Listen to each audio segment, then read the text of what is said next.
Hello everyone, GadgetGirlKylie here, and I'm also joined by Chris. Hello. And we're going to be talking about this year's E3. I know it's a little bit late, but life... Time zones, life. Anyway, we've just chosen like a few games that really interested us to talk about, and also some honourable mentions as well. That list is actually bigger than the games that we've had to be strict, so it's not too long of a video. Yeah, so exactly. That's why. Yeah. So your game is the first choice. Oh, lucky me. Well, the first one that really caught my eye, and I was interested in that since the reveal around the time of the PS4 Pro, was Days Gone. Getting to see a lot more of the emergent gameplay, being able to use the zombies, you know, in ways that I've certainly not seen in any other zombie game that I've played. Admittedly, it's been a while since I've played one. Again, it being a case of sort of seeing the different mechanics and a bit more, rather than that just extended play that we saw last year, which was just within the one area. Yeah. Well, that game just doesn't interest me at all. Well, that's fine. It's one of those games that I probably very much enjoy watching you play, that I wouldn't necessarily play myself, because I can appreciate how nice it looks and just the sheer amount of zombies that are on screen at a time, but it just wouldn't be my kind of game to play, really. If it's not got that vicious high kick that Dead Island's got, you just don't want to know, basically. Yeah, stamping on heads on the ground. Anyway. Moving on, my next choice being Spider-Man. You know, I've loved the Spider-Man movies. I can't wait for the new one to come out. Again, seeing a bit more than we'd seen at previous game shows where it was quite limited footage. This sort of went into a bit more depth again. Very impressive. Graphics look absolutely fucking ridiculous. So that's one that I'm really looking forward to. It's been a long time since I played a Spider-Man game, probably Spider-Man 2 back on the PlayStation 2, so that gives you a bit of an idea. I loved the ones that were out on the PlayStation 1. I can't remember the name of them now, but that had Bruce Campbell doing the narration. I'm sure somebody in the comments will be able to jump in and remind me, but I played the hell out of them with that awful low polygon city with fog 3 foot in front of you. I mean, obviously the PS2 ones were a step up, but this just blows them entirely out of the water. So that would be my second of the 3 choices that I've put down that particularly piqued my interest. And the last one is one really that was kind of both of our choices, and I elected to put it down on mine, and that would be Detroit Become Human. Yes, because we played Heavy Rain. I haven't played... I haven't actually played Beyond Two Souls, despite owning it, and I will get round to playing it at some point, but I very much doubt it's going to be on the channel. It's probably going to be my own time playthrough, but I'm really interested in Detroit Become Human. The whole aspect of, you know, they are self-aware androids, and, you know, they're trying to fight to have rights, essentially. Well, I think again with this, we'd seen, you know, like a CGI pre-render last year, and again, seeing more of what the actual gameplay is involved, it looks to be a lot less limited in terms of what you're able to do over both Heavy Rain and Beyond Two Souls. I like the David Cage games. A lot of people don't. They're very much of a Marmite sort of thing. Yeah, definitely. But I really enjoy them. I loved Heavy Rain. I mean, I played through Heavy Rain twice to get different endings, so that's pretty rare that I would do that. Try to get the platinum, but I just don't have the patience. We know from watching a bit more information about this that the script alone for this game is like over 2,000 pages, something like that, so that just shows the amount of different choices that are going to be in this game, which really excites me, because I do love games where you make a choice and it affects the game. Well, the feeling of consequences. Story. Yeah, Life is Strange. Well, yes, which we'll be coming on to shortly. Later. So those were the 3 that particularly interested me at E3. My 3 at E3. Many more that went into the honourable mentions, but those were the ones that really captivated my interest. But we'll move on to your choices now, which is slightly more longer than mine. Yeah, my list is a little bit bigger. So I've got the Horizon Zero Dawn DLC, which is the Frozen Wilds. I still need to finish Horizon. I very much have enjoyed what I've played of Horizon, and it does really excite me that they have done DLC, despite them saying that they weren't planning on doing DLC. I knew that was baloney. I knew they were going to do DLC. So yeah, I'm very much looking forward to finishing my playthrough of Horizon and then jumping into this DLC as well, because it's such a beautiful game and a really interesting, compelling story. So if you haven't played Horizon Zero Dawn, I really recommend just getting that game, because it's just definitely a game that's really stood out to me. Well, you would have played more of it had it not been for the second games that you're going to list now as DLC that you have played a lot more of. I did not expect this to happen, because I was talking to someone on Twitter and I said that I preferred Horizon over Zelda Breath of the Wild. But actually now I've played way more Zelda Breath of the Wild than I've played of Horizon Zero Dawn, which brings me on to the Breath of the Wild DLC, which I am super hyped for. You know, the challenge aspect of it, the new costumes, stuff like that. So I don't imagine there's going to be any coverage on the channel, but I just wanted to mention it, that I am hyped for the Zelda Breath of the Wild DLC. And then next on the list is Sea of Thieves, and this is a game that I've been interested in from the very beginning, well, yeah, basically. As soon as they mentioned it. Chris has heard a lot about Sea of Thieves from me for quite a while now. Army hearty. Yeah. See, I love the idea of being a pirate, going out getting treasure, you know, on the seas and battling other pirates and stealing their treasure and stuff. And every time I see this game, it just becomes more and more interesting to me. And honestly, that trailer at E3 was amazing. It just showed so much of the game. Well, I think again the previous footage that we'd seen of that was very limited, and you know, I've read sort of in the whole internet and Twitter sphere and everything, people moaning, oh, you know, there's not a load of new games. There are plenty of new games. I was happy to see more of games I was interested in, and actually see gameplay rather than a in-engine video or any of that nonsense, to actually see some gameplay. I just think Sea of Thieves is going to be one of those games where you do need a good team, though. I feel like you're going to have to be quite well coordinated, but at the same time it doesn't seem to take itself very seriously. No. So I think it just depends how you want to play, really, but I think it would be very fun to play with you guys, my viewers, on Sea of Thieves. Actually turn the Xbox One on. Yeah, rather than collecting dust and not being played. Anyway, on to the next game, which I'm super hyped about. It's Life is Strange Before the Storm, so I'm super hyped for that. Quick thoughts and impressions on the trailer. I don't think there's going to be any time travel powers in it. I think it's just going to be about the relationship between Chloe and Rachel Amber. So again, I don't think there's going to be any time manipulation in it. I have read a little bit more about it, and although we know what's going to happen, obviously, from the Life is Strange main series that we've already played, they don't really want to go down that path on this prequel. Well, it'd just be great to go back to Arcadia Bay again. It'll just be interesting to see Chloe. I think it's going to show how Chloe changed and became more rebellious, because she's got the brown normal hair in this prequel, and then maybe on the very last episode, because I think it's going to be 3 episodes. Yeah, it's a shorter run. Yeah, she'll go blue by the last, and you'll see that that's why she become more standoffish and more closed off as a person. So it's going to be interesting to see more of Chloe's story, basically, and I don't mind if there's not going to be any time travel abilities in it, in all honesty. That's fine. It's a spin-off. It's not meant to be. I even said to you when I played Life is Strange that I'd love to learn more about Rachel and learn what happened to Rachel. So I'm happy with this prequel, to be honest. And obviously there is going to be a Life is Strange sequel as well, so it's not like it's just going to be the prequel and you don't get anything else. So super hyped about that. And last but not least, the game that won E3 for me, Monster Hunter World. Yeah. Chris said when I watched this trailer, he heard noises come out of me that he's never heard before. I'm so happy you felt free to share that with everybody.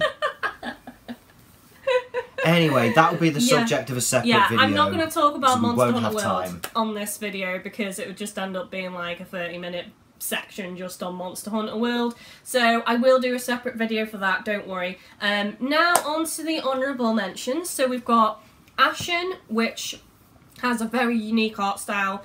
Kind of felt Dark Souls-esque to me, you were saying. Reminded me of if basically Rhyme and Dark Souls came together, had a really drunken one-night stand. This would be what would be resulted from it. Yeah, I mean, there's no eyes or noses. It's like just facial hair. Blank. Yeah, it's just kind of creepy. Just hair. But I'm intrigued from what I saw of that trailer. And the gameplay, it looks right up my alley, really, so that's definitely why I wanted that on this list. Another similar game that kind of felt Dark Souls-esque, which I have seen a trailer for before, which I actually forgot to write down on this list, is Code Vein, an anime style God Eater / Dark Souls. That's the kind of vibe I'm getting from it. Looks amazing. Then we've got Moss, which is a VR game, which has this adorable little mouse. It looks like you're guiding this mouse through the levels, and there is some combat as well, but the mouse does have her own personality, basically. She does like do interactions with you and stuff like that, so I am excited about that. This gives me a reason to believe that I've not wasted my money on VR. Well, you know, well, no, that's probably a strong statement to make, but I'm just hoping that more games keep coming out for VR. I feel there was a decent showing for VR, but that's maybe a topic for another video. Yeah. The next choice was Cuphead. Yes. One I've been interested in for quite a long time, that 1930s cartoon style, you know, sort of seeing more of that, and it finally being announced to come out. The fact that they're not charging a full price for it. And it also doesn't just run on Windows 10, it actually runs on some of the older versions of Windows as well. It? Yeah, it says on Steam you don't need Windows 10 to play this, guys. Oh, sweet. Which is a nice boon. Then we've got the Assassin's Creed Origins game. Now the reason I wanted to mention this is because I've tried so hard to like the Assassin's Creed games over time. I've owned quite a few of them. In fact, I've bought every single Assassin's Creed game up until Black Flag was the last one I bought. I mean, the one you played the most was Liberation, wasn't it? Which was the Vita the PS one. Vita one. But this one, it seems like they've added in some RPG elements with the pickups and stuff like that. So I do want to see more of it, because this could appeal to me more by adding that side of things into this game. So that's why I wanted to mention it on my list, and graphically it does look really nice as well, and I love that it's set the in Egypt Egypt. setting could be really interesting. At last. Are we going to have to climb to the top of the pyramids, though, to do the... You do a leap of faith from the Sphinx's nose. Yeah, from the... Similar sort of thing again, God of War. I've loved the other ones. Again, we've seen earlier footage of this. This sort of just expanded more upon that, which is why it's an honourable mention. I'm highly confident that that'll be a really good game and will be, you know, a nice graphical showcase. As will the next game, Ni no Kuni 2, which I can't even read your handwriting for. Revenant Kingdom. Right, That's basically pigeon scratch. Well, you know, I've done. I thought that was Revenant Linchpin. So Revenant Linchpin. But again, Ni no Kuni 1, gorgeous art style. A game that I kind of, well, I mean, I messed up. I didn't realise about training the familiars until quite deep into the game, and really, that was kind of something that I thought, well, yeah, I'll come back to it. I never did. I am interested with the new one. Whether I'll actually play it or not sure at this point. Yeah, because I obviously own it, because that's how Chris got to play it, and I always feel bad because it's a game that I never got round to playing, since I didn't want to cover it for the channel. With it being Studio Ghibli, you know, it's going to have major copyright issues, and I knew from other YouTubers that it did as well, but...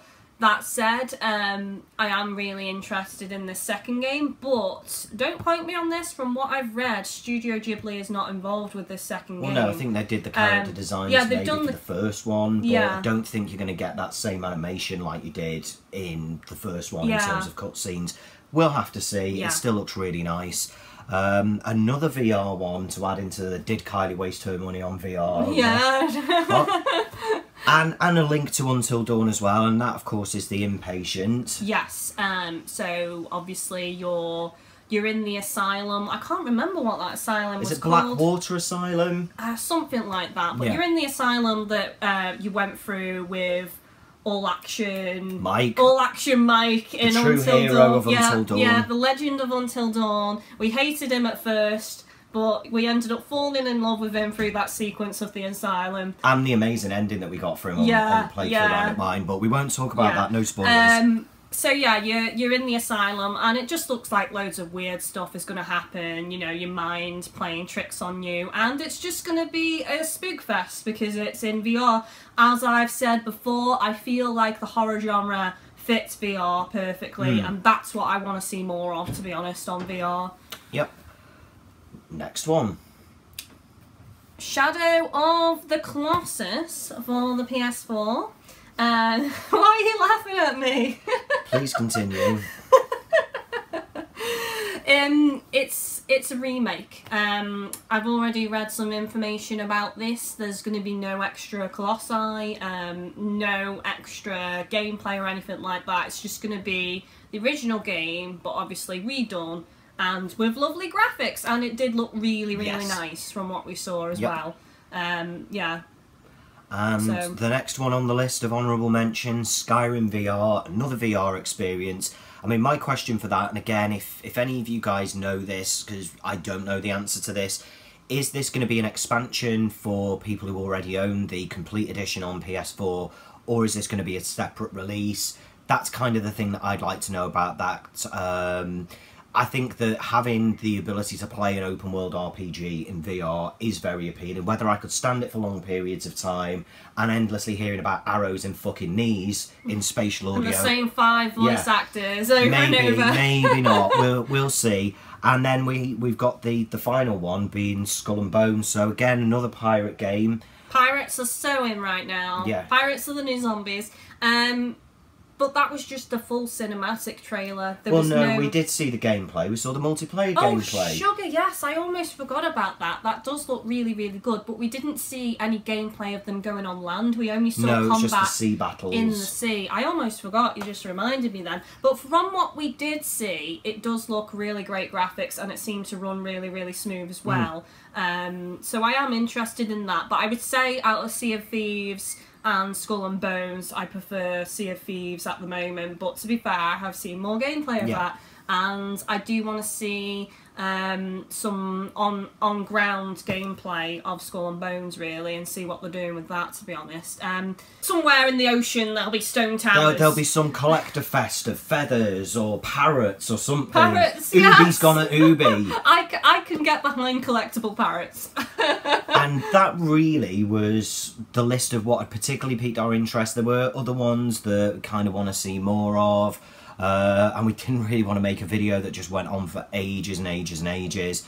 So that's pretty much it from us in terms of this. You'll be doing the longer, more of an in-depth dive on Monster Hunter. I'm going to do a Monster Hunter World video, just talking about my thoughts and impressions so far, talking about some information that's been revealed so far, and also I want to talk about the reaction of the fan base. So much salt. Anyway, that's going to be another video, but hopefully you've enjoyed this video. Let us know your favourite games from E3 down below in the comments section, and your thoughts and opinions about any games that you saw as well. And what were you disappointed about? What games did you wish were spoken about at E3 that didn't end up getting featured? Just some quick ones for me. Animal Crossing for the Switch. It was also a disappointment about Monster Hunter Double Cross for the Switch, but I'm going to touch more on that on my Monster Hunter World video. And also we didn't see any gameplay, which is kind of expected, of the Pokemon Switch game, which I knew was going to happen, but they've kind of just dangled that carrot to assure fans it is coming. But yeah, other than that, like, I'm happy with this E3, but I wouldn't say I was blown away. No. Because I was more blown away last year, I'd say, at E3 than this year. I mean, Sony have said themselves that they've held back release information from E3 because there's further conferences. So I guess we'll see. In terms for me, it showed more of games I was interested in. If I hadn't have been interested in those games, it probably would have been quite a crap E3 for me. But it wasn't bad by any stretch of the imagination. There were more games we were interested in that we just did not have time to talk about on this video. But I think that's probably a good time for us to wrap it up. Yeah, that's it, guys. So once again, comment down below. Thank you for watching, and thank you to Chris for joining me. Take it easy, and I shall see you next time. Bye.